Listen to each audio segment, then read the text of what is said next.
Netflix ఎంత ఫాస్ట్‌గా ఇండియాని కాన్కర్ చేస్తుంది అండ్ ఇండియాని ఎలా అడాప్ట్ చేసుకుంటుంది అనే దానికి ఒక పెద్ద ఎగ్జాంపుల్ చెప్తా. ఎందుకంటే రీసెంట్‌గా 2026 సందర్భంగా నెట్‌ఫ్లిక్స్ అప్‌కమింగ్ మూవీస్ అన్నిటిని అనౌన్స్ చేసింది. ఆ అనౌన్స్‌మెంట్స్ అన్ని చూసాక చాలా షాకింగ్‌గా ఉంది. ఎందుకంటే ఇంతకుముందు ఒకప్పుడు ఈ కోవిడ్ వచ్చిన టైంలో ఓటీటీస్ వచ్చినప్పుడు టాప్‌లో ప్రైమ్ వీడియో ఉండేది. నేను చెప్తానండి ప్రాజెక్ట్స్ మీకు. 'పారడైజ్', 'పెద్ది', 'ఉస్తాద్ భగత్ సింగ్', 'వీడి-14', 'ఆదర్శ కుటుంబం' వెంకటేష్ గారిది అండ్ 'ఆకాశంలో ఒక తార' దుల్కర్ సల్మాన్ది అండ్ 'ఛాంపియన్' రీసెంట్‌గా వచ్చింది. 'రక్కాసా' అనే మూవీ ఉంది సంగీత్ శోభన్‌ది రీసెంట్‌గానే అనౌన్స్ అయింది అండ్ అది. అండ్ 'బైకర్' శర్వానంద్ గారిది అండ్ 'మ్యాడ్' జూనియర్స్ రాబోతుంది త్వరలో అది.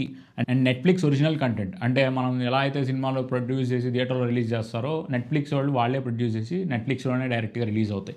అండ్ ఆనంద్ దేవరకొండది 'తక్షకుడు' అనేది రాబోతుంది నెట్‌ఫ్లిక్స్‌లో. అండ్ ఇందాక మీకు చెప్పిన లిస్టు మొత్తం చాలా వరకు షూటింగ్లు కూడా సగం కాలేదు అండ్ రీసెంట్గా అనౌన్స్ చేసిన ప్రాజెక్ట్స్ కూడా చాలా ఉన్నాయి. సో రీసెంట్గా అనౌన్స్ చేసేవే కాదు, అసలు ఒక కాంబినేషన్ వస్తుంది ఒక డైరెక్టర్ ఒక హీరో నుంచి అని అంటే ఆ కాంబినేషన్ సెట్ అవ్వగానే ఫస్ట్ థియేటర్స్ కంటే ముందు ఓటీటీ ఎందులో వస్తుంది అండ్ ఏ డేట్కి కూడా రిలీజ్ చేయాలని చెప్పి ముందే అగ్రిమెంట్స్ అయిపోతున్నాయి.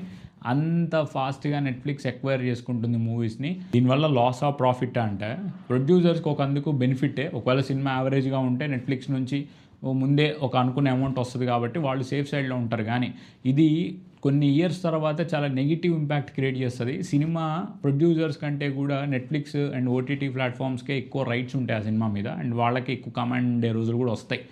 చెప్పింది ఇన్ఫర్మేటివ్గా అనిపిస్తే లైక్ చేయండి అండ్ కంటెంట్ నచ్చితే ఛానల్ సబ్స్క్రైబ్ చేసుకోండి. బాయ్.